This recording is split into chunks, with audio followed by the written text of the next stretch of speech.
আসসালামু আলাইকুম এভরিওয়ান, কেমন আছেন সবাই? আশা করছি অনেক ভালো। ফ্রি কিক বিডির আরও একটি নতুন ভিডিওতে আপনাদের সবাইকে স্বাগত। আপনারা নিশ্চয়ই জানেন মাঠে গড়িয়েছে বাংলাদেশের ঘরোয়া ফুটবলের 2024-25 মৌসুম। ইতিমধ্যে লিগ ও ফেডারেশন কাপের প্রথম রাউন্ডের খেলাও শেষ হয়েছে। তবে ঘরোয়া ফুটবলে মানহীন মাঠ তুমুল আলোচনার জন্ম দিয়েছে।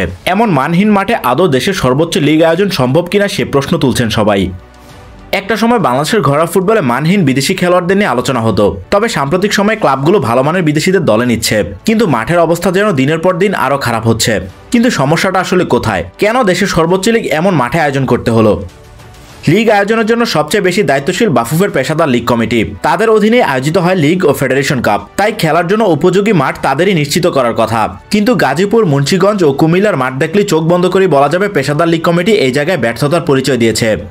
অবশ্য পেশাদার লিগ কমিটি স্বাগতিক ক্লাবগুলোকে দায় দিয়েছে, তাদের দায়িত্বহীনতার জন্যই নাকি মাঠগুলো পুরোপুরি প্রস্তুত হয়নি। হ্যাঁ, আমরা একটু মাঠগুলো হয়তো পুরোপুরি উপযুক্ত নয় খেলার মতো, কিন্তু আসলে যাদের হোম মেনু তাদের কিছু দায়িত্ব আছে মাঠটুকু প্রস্তুত করার জন্য। তো আমি এক্ষেত্রে ক্লাবগুলো উদাসীনতাকে দায়ী করব। তো আমরা আশা করছি যে কিছুদিনের মধ্যে মাঠগুলো হয়তো সম্পূর্ণ উপযুক্ত হয়ে যাবে। এবারের লিগে প্রতি 2টা ক্লাব একটি করে স্টেডিয়ামকে হোম ভেন্যু হিসেবে ব্যবহার করছে, তাই নিজেদের মাঠগুলো পুরোপুরি প্রস্তুত করতে তাদেরও কিছু দায়িত্ব থাকে। তবে দুঃখজনক হলেও সত্য যে তারা সেভাবে দায়িত্ব পালন করেনি। এখানে ক্লাবগুলো দাবি করছে মাঠ প্রস্তুত করার দায়িত্ব বাফুফের।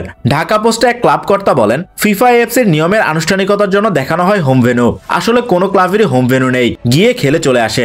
মাঠের মূল মালিক জাতীয় ক্রীড়া পরিষদ, তারা বরাদ্দ দেয় ফেডারেশনকে। ফলে স্টেডিয়ামের আনুষ্ঠানিক দায়িত্ব ও মাঠ প্রস্তুত করা ফেডারেশনের কর্তব্য।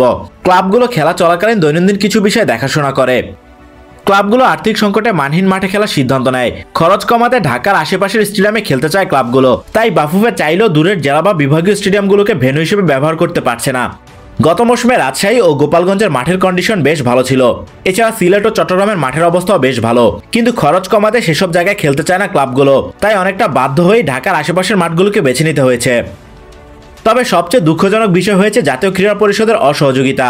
বাংলাদেশের স্টেডিয়ামগুলো জাতীয় ক্রীড়া পরিষদ বা এনএসসির অধীনে, কিন্তু এনএসসি খেলার অল্প কয়েকদিন আগে মাঠ হস্তান্তর করেছে।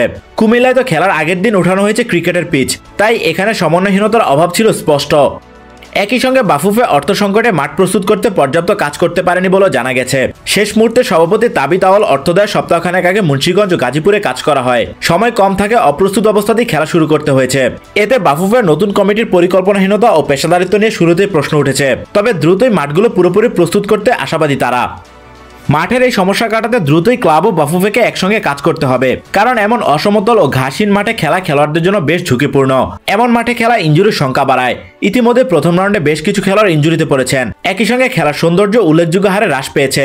দিন শেষে এমন মাঠে ম্যাচ আয়োজন দেশের ফুটবলের মান উন্নয়নে নেতিবাচক প্রভাব ফেলে। দেশের মানুষের ঘরোয়া লিগ নিয়ে অনাগ্রহ তৈরি হয়। তাই এই সমস্যা কাটাতে দ্রুতই সব পক্ষকে একসঙ্গে কাজ করতে হবে, আর না হলে দেশের ঘরোয়া ফুটবলের মান একেবারে শূন্যের কোটায় পৌঁছে যাবে। ঘরোয়া ফুটবলে চলমান মানসম্পন্ন মাঠের সংকট শীঘ্রই কেটে যাবে। মাঠগুলো আবারও হয়ে উঠবে খেলার উপযোগী, আর এমন মাঠেই নিজেদের ফুটবল শৈলী দেখাবেন ফুটবলাররা। এমন প্রত্যাশায় আজকের ভিডিও এখানে শেষ করছি। দেখা হচ্ছে পরবর্তী ভিডিওতে। সবাই ভালো থাকুন, সুস্থ থাকুন এবং ফ্রি কিক বিডির সঙ্গেই থাকুন। এতক্ষণ সাথে থাকার জন্য সবাইকে ধন্যবাদ।